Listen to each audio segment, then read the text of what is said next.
Et là, c'était vraiment une dispute avec ma mère, tu vois. Là, c'était une dispute, c'était une coupure, tu vois. Et donc là, là, je me suis retrouvé vraiment, mais pas comme ça, mais tu vois, du fil en aiguille, moi j'ai perdu mon logement comme ça, tu vois. Et donc voilà, après j'ai pris mes affaires, mes clics, mes claques, et je suis parti. Et voilà, et après j'ai fait autre chose, bon bah j'ai carrément changé de région, quoi. Je suis parti et tout, j'étais vénère et tout, donc ça fait quand même quelques années, hein. Si je te parle de ça, ça doit faire bien 6-7 ans.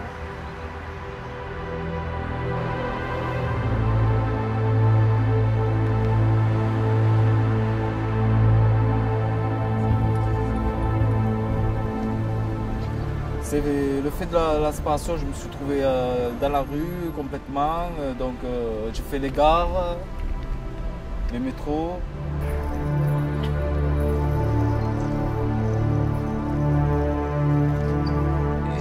J'ai perdu mon boulot, j'ai perdu mes enfants, j'ai tout perdu.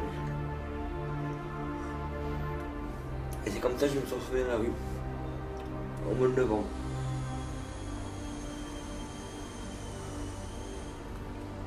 En 2010. Quand j'ai pété les plombs, je me suis retrouvée dans ce grand centre de psychiatrie de Marseille. Si les gens qui font partie du programme ne m'avaient pas envoyé cette personne qui s'appelle Émilie pour tirer la bonne enveloppe, au bout d'un moment, la psychiatrie, par rapport à la sécu, ils vous mettent dehors. Donc vous vous retrouvez encore une fois dehors. Moi, je trouve, bon, moi je parle pas de ça. Non, je trouve ça à l'envers. J'ai perdu mon ami. Ici, on a un toit, tu vois. J'ai perdu mon ami le 3 janvier. On n'a pas témoigné, on n'a pas arrivé.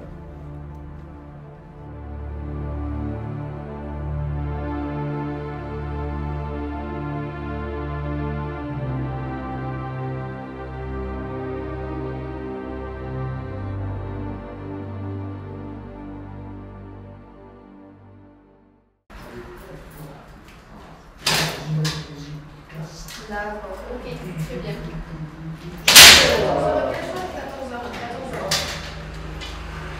Déjà, pour tout balayer, il faudra mettre ça d'un côté, il faudra mettre toutes les affaires obligé dans la salle de bain, comme ça on puisse nettoyer cette partie, après faire ça, tout ça.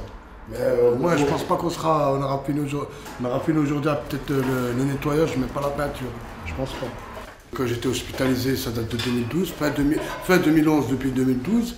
Il y a mon docteur qui s'occupe de moi là-bas, mon médecin psychiatre, m'a conseillé de suivre un programme justement qui avait un chez soi d'abord, tout ça, il m'a expliqué. Parce que moi j'avais un problème d'appartement, j'étais sans domicile fixe en fait.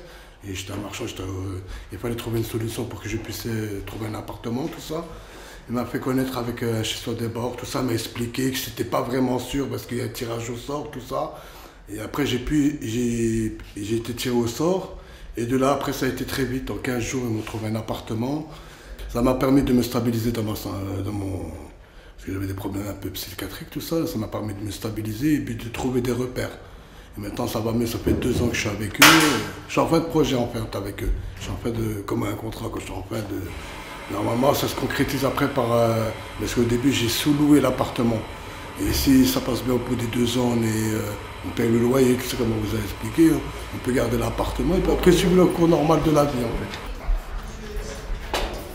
C'est un logement qui a été occupé par un de nos locataires pendant 1 an et demi. Une personne qui avait de grandes difficultés, tant au niveau du handicap que pour gérer sa vie de tous les jours. Et l'appartement s'est dégradé à une vitesse grand V. Actuellement, il est installé dans une structure plutôt en collectif, et ça semble lui convenir au mieux.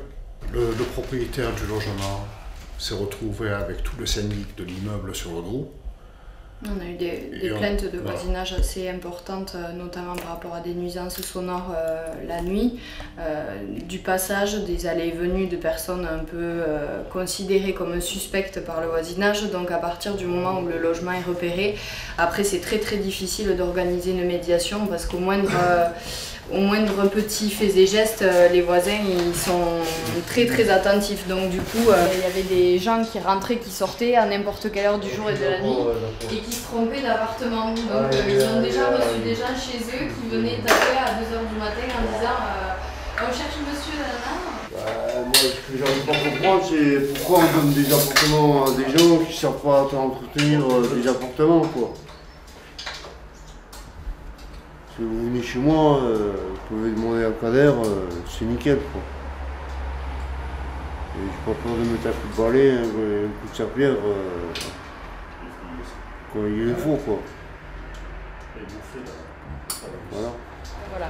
Donc c'est assez compliqué pour nous de le relouer quand il y a eu de tels troubles de voisinage. Au départ, c'est Kader qui nous a parlé de ça, qui nous a dit qu'il y aurait plusieurs locataires chez soi qui seraient intéressés pour aider à nettoyer, à repeindre les appartements. Et on a trouvé cette idée très intéressante. Et pour nous, Pacte, celui qui loue les logements, on est d'autant plus satisfait de participer à ça, puisqu'en fait les personnes qui participent au nettoyage et aux travaux dans les logements, on remarque que chez eux, une fois qu'ils ont fini le chantier, quand ils rentrent, Kader m'en a déjà parlé, ils voient autrement la façon d'entretenir leur chez eux aussi, quoi. Un travail, ça me permet comme je disais tout à l'heure, de me réveiller tôt, d'avoir un cadre de vie quand même assez, des horaires, tout ça à suivre, et de reprendre le cours de la vie, parce que moi, financièrement là, ça ne me suffit pas, il faudrait, je pense à autre chose, pour travailler plus,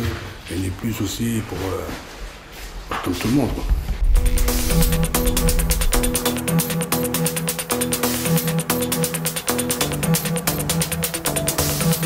L'appartement déjà, ça c'est un grand plus parce que c'est ce qui m'aide à être posé et positif, quoi, et d'aller vers l'avant, quoi.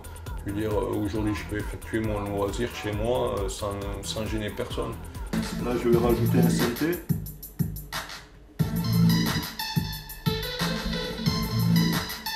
À mi-chemin, entre mer et océan, planté au pied des Pyrénées, perdu en plein pays occitan. Derrière moi, sur plusieurs peines, j'ai fait 10 ans de prison. Donc là, sur ma dernière incarcération, j'ai consulté un psychiatre et je lui ai demandé, donc, sur ma dernière incarcération, s'il pouvait m'aider à trouver un hébergement pour ma sortie. Depuis que j'ai l'appartement, je suis stabilisé. Donc j'ai arrêté les larcins, j'ai arrêté les vols, j'ai arrêté les cambriolages, j'ai arrêté la prise de drogue. C'est moi qui fais la composition, qui fait les écrits, qui fait le vocal. Je fais tout, et moi ça me fait, voilà, ça me fait beaucoup de bien. Dernièrement, j'allais pas trop bien. Je pensais que tout le monde m'en voulait. Mon père, ma mère, ma famille, les gens que je pouvais rencontrer dans la rue. Donc je suis allé voir, je suis passé au bureau d'un chez soi d'abord, je leur en ai parlé, puis ils m'ont proposé cette solution-là, de rentrer sur l'hôpital Marchand à Toulouse. Là ensuite j'ai eu la prise de médicaments et puis depuis ça va bien.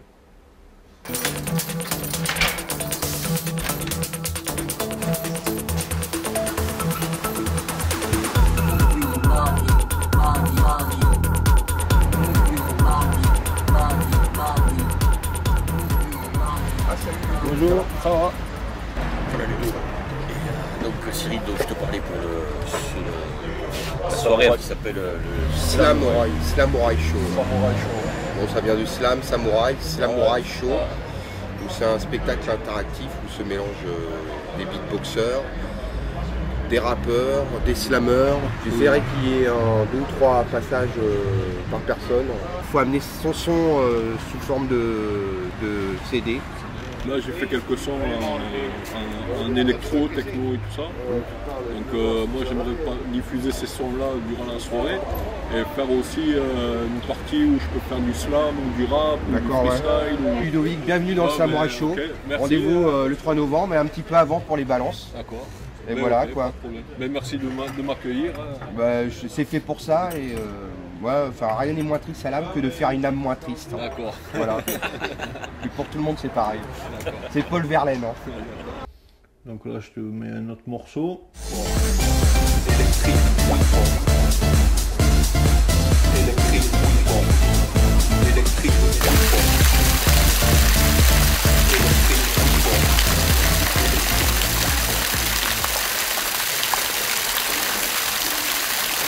Donc j'ai essayé une fois, mes premiers rapports avec l'art c'était quand j'étais en hospitalisation dans les activités thérapeutiques.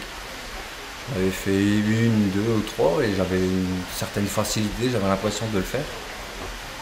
Où je représentais un objet avec mes mains tout simplement. Et après à la maison je me suis dit je peux mettre peut-être un petit peu plus de sens et tous les paradoxes que j'ai en moi. Donc la naissance de la vie, les molécules qui apparaissent dans l'eau, la mer. Ils commencent à former les poissons qui se transforment en corps. Les corps se sont transformés, se sont affinés avec la colonne vertébrale. J'ai fait un feu de camp pour représenter la cohésion entre les êtres vivants en fait. Moi, ce que je pense, c'est qu'aujourd'hui, on est arrivé à ce stade-là où le cerveau, l'être humain, il n'y a plus que lui qui compte.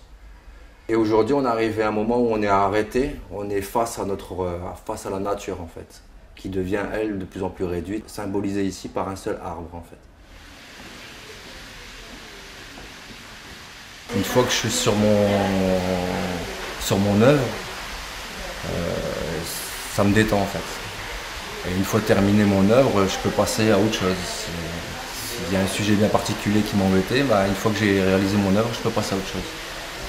La culture, je m'intéresse à la culture. J'ai commencé à m'intéresser à l'âge de 35 ans. Sinon avant, l'art ne m'intéressait pas.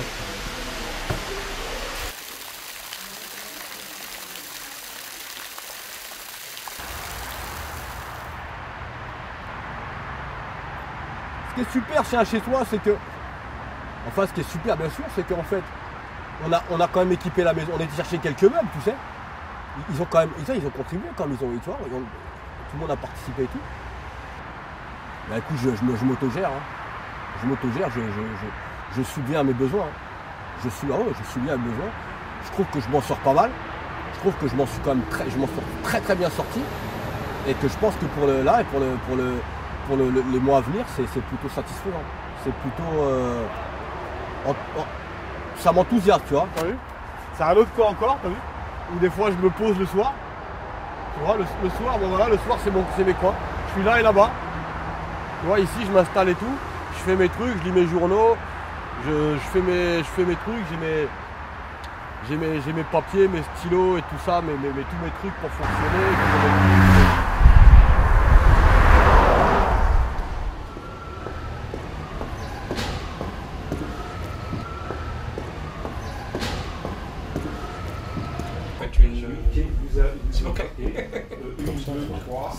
Oui, ça va. On l'a refait plusieurs fois. Alors mon livre est une autofiction, c'est-à-dire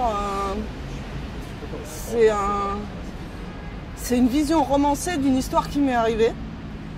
Donc quand j'avais, juste avant ma première hospitalisation, à 21 ans, je me suis fait une bouffée délirante et donc une crise de parano.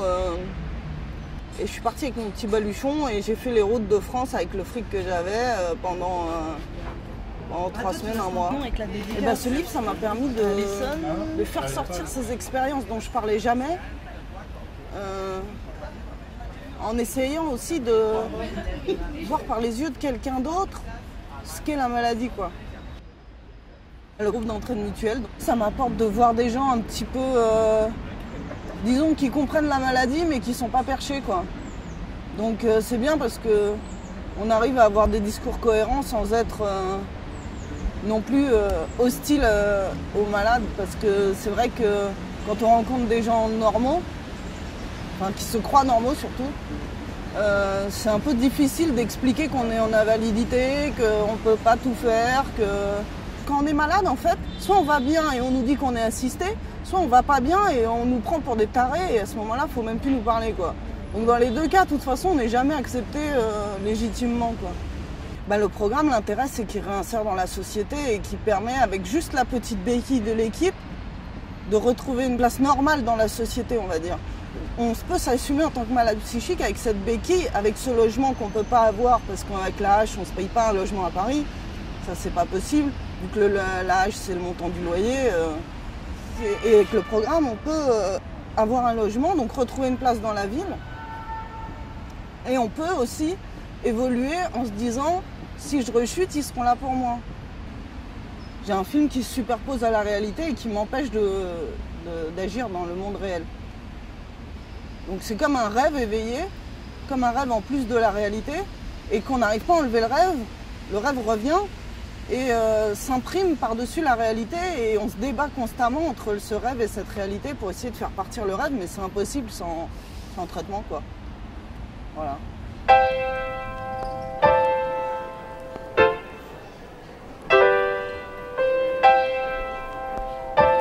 Bring me uptown, bring me uptown.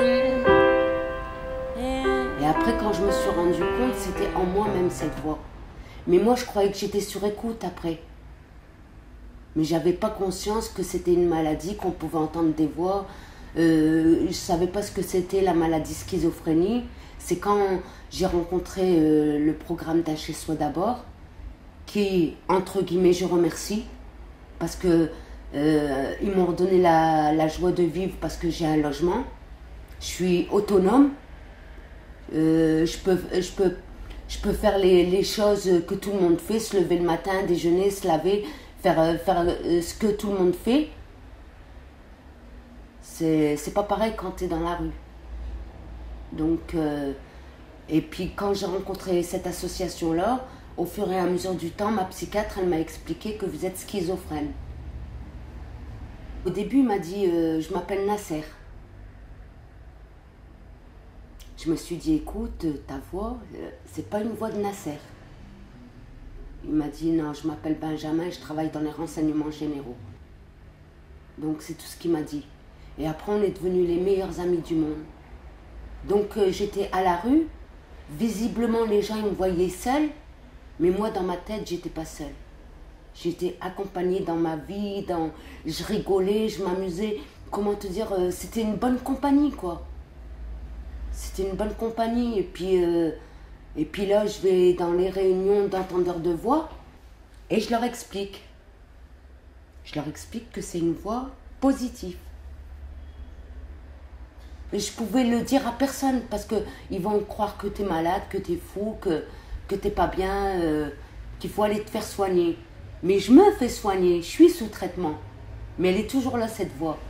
Donc, c'est pas quelque chose qui me dérange dans mon quotidien.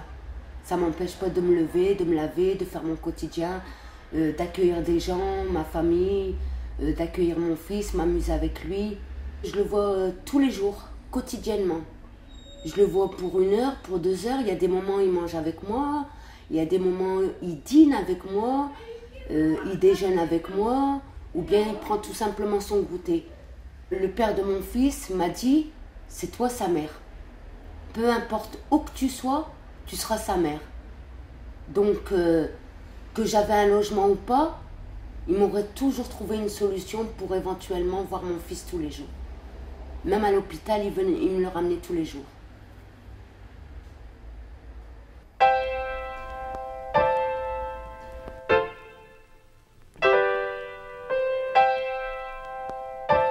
Bring me uptown, bring me uptown.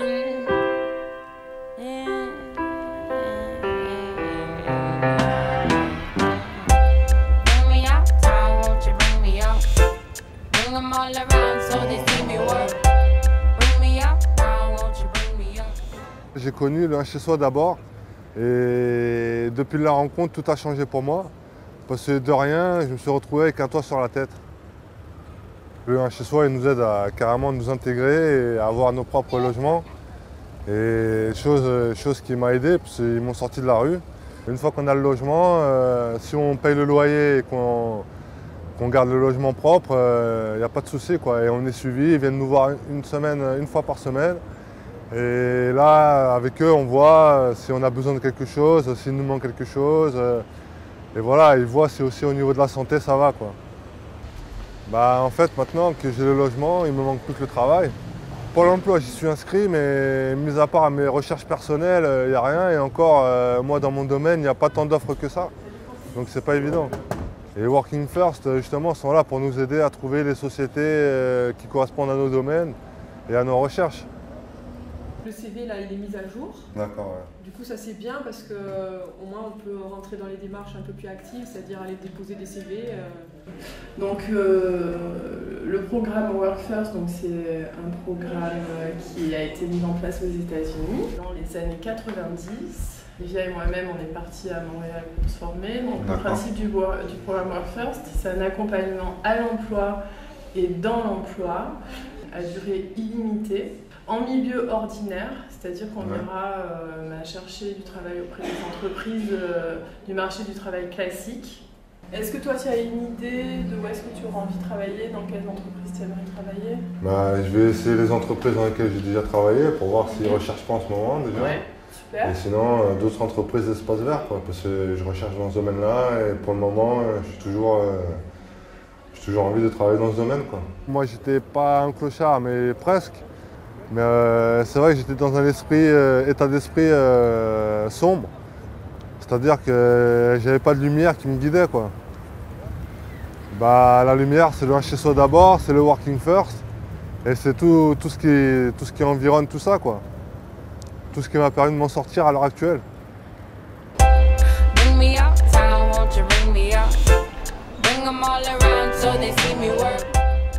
Depuis que je suis dans l'appartement, j'ai que des évolutions évolutives au niveau des démarches administratives, des démarches d'emploi.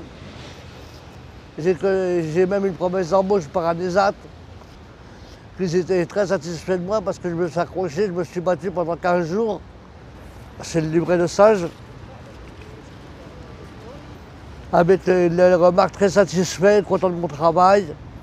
Et ils ont coché la case en embauche. Ben, ça reprend beaucoup de choses. Parce que là, je me suis senti pendant 15 jours, je me suis senti vraiment à l'aise. J'allais au travail. Je me sentais vraiment dans le milieu actif de la vie actuelle. J'ai fait 18 ans de 115. Mais si j'aurais pas eu l'appartement, ben, j'aurais jamais pu avoir tout ça. Donc avec le 115 ne sert à rien du tout.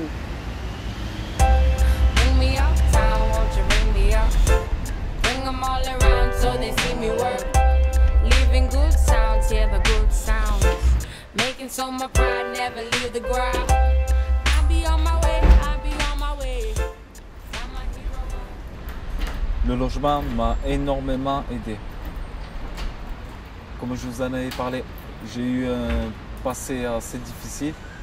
Donc voilà, je sais ce que c'est la misère, je veux dire une certaine misère.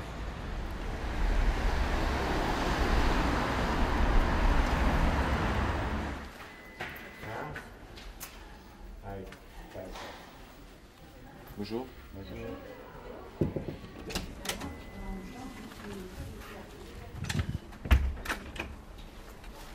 Bonjour madame. Bonjour madame. Bonjour. Alors, c'est pour l'entreprise Canu. D'accord. Donc ils vous attendent mercredi. Ça va être pour un chantier de peinture. D'accord. J'ai travaillé plusieurs fois dans ce logement. D'accord, donc vous n'avez pas besoin de plan, c'est bon. On va vous demander de signer le contrat.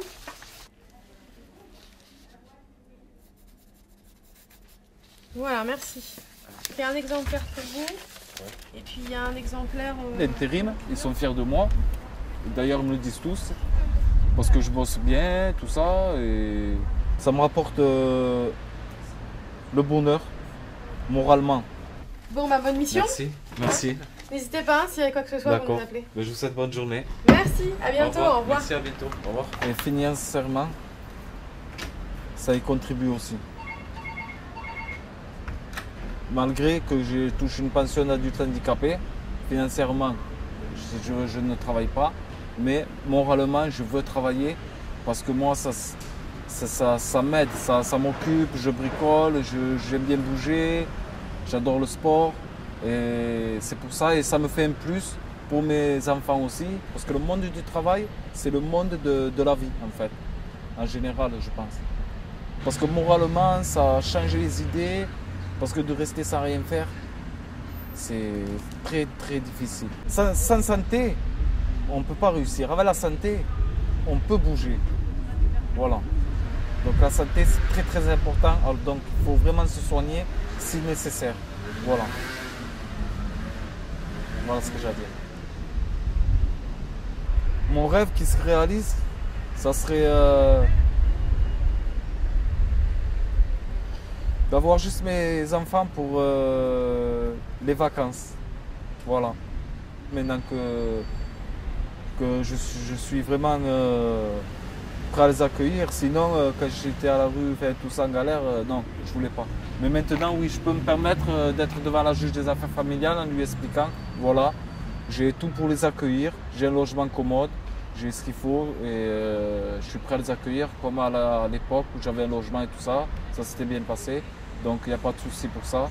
Et voilà, donc juste qu'ils m'accordent la garde des enfants qui viennent une semaine pour les vacances pour voir leur papa, voilà.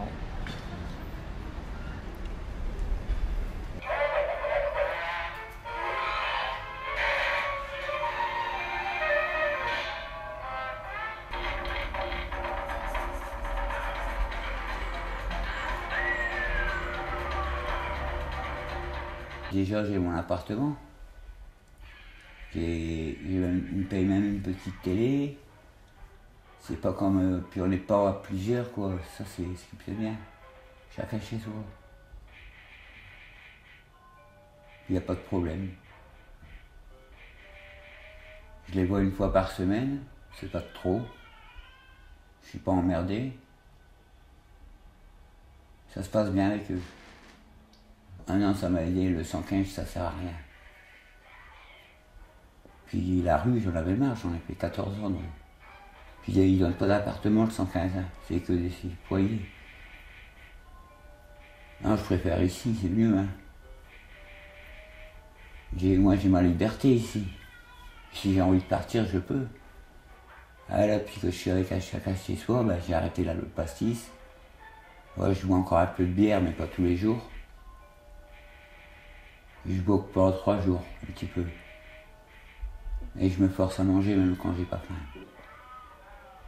Non, ça se passe bien. Là, on doit aller à la médiathèque pour m'inscrire. Ce sera bien la médiathèque. Des bouquins d'histoire, je veux lire. Je vois chacun chez soi et un copain. Avec sa femme. Mais là, il est parti en Algérie. Sinon, il y a aussi la femme de ménage qui vient, 2 fois par semaine. Et je préfère être seul, ça évite les problèmes. Pour recommencer à boire et être avec du monde, c'est pas la peine.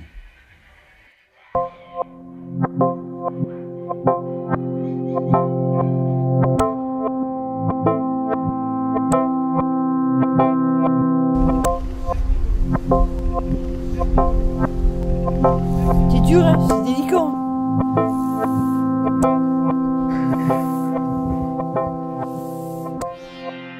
Et ça fait un an maintenant, j'avais commencé moi, le 10 octobre. Et là, ça finit là, le 10 octobre. Ça fait déjà un an, là, ça y est, c'est passé, quoi. Mais j'ai évolué, quoi. Je vais en fait étape par étape, quoi. Ben, j'ai retrouvé du travail, voilà. Et là, un an, ils sont passés. Et me voilà maintenant en situation, en fait, plus confiance en moi. Et puis, c'est ça que j'attendais, quoi, en fait. C'est bien d'avancer avec faire les papiers, la santé et tout, mais après, il y a aussi le boulot qui suit, hein, autrement, ça sert à rien. Je voulais pas trop rester enfermée aussi, solitude et tout, ça joue beaucoup. Et après, bon, être enfermée, c'est pas trop bon. Et voir d'autres gens, d'autres milieux, Ça m'a beaucoup aidé aussi. Reprendre confiance en moi, déjà, c'est beaucoup. Là, ça a replanté bientôt. Là, c'est les pousses qu'on a fait là en petit pot. C'est les boutures qu'on a fait. Après, ça pousse et après, quand ils ont bien pris, mais après, on va les planter. L'équipe formidable, formidable, à l'écoute, soutien, moralement, physiquement, et beaucoup à l'écoute, quoi, et sans juger la personne.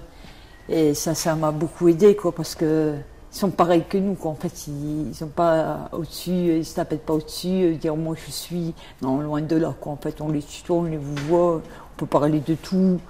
Je suis contente d'en arriver là et puis voir ce move, quoi, en fait. Voilà, ça c'est clair.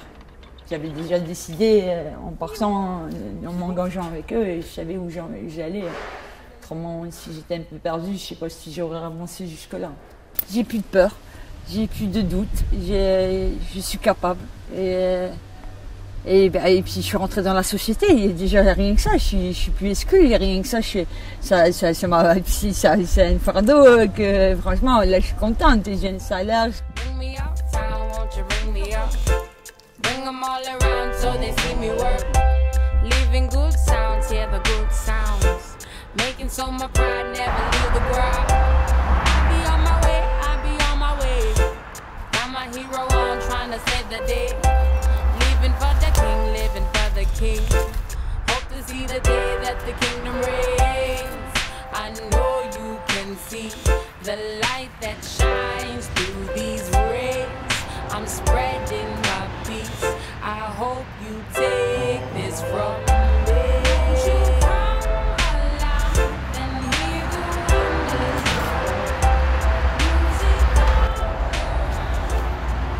Voilà, je laissais un mot à Olivier. Du coup, Olivier, c'est quelqu'un qui vit ici dans le bois, au bord de l'autoroute. Sûrement pour être seul, sans personne autour. Après, c'est quelqu'un d'assez marginal. Il est beaucoup perturbé par ses troubles, il ne prend pas de traitement et il a sûrement des hallucinations auditives et visuelles. Et c'est là qu'il dort, c'est là qu'il vit, même s'il passe ses journées en ville, quoi. Ah oui, ils viennent oh, pas tous les jours, mais on va dire tous les 2-3 jours.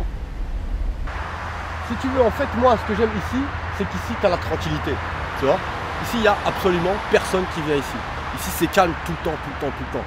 C'est à la fois son choix, c'est aussi le résultat du premier appartement qui n'a pas marché. Ça se passait mal. Comme ça se voit là, il est un peu accumulateur et rien n'était rangé. Après, je ne sais pas si c'est à cause du voisinage ou à cause vraiment de l'état de l'appartement qu'il l'a perdu, mais en tout cas, le fait est que le problème qui se pose, ça va être pour l'hiver, quoi. Comment faire ?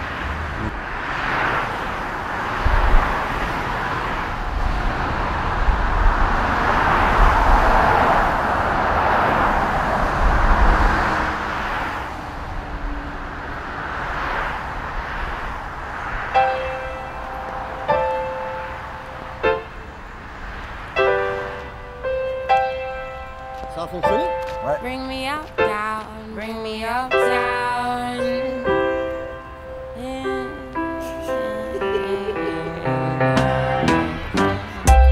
Bring me up, down, won't you bring me up?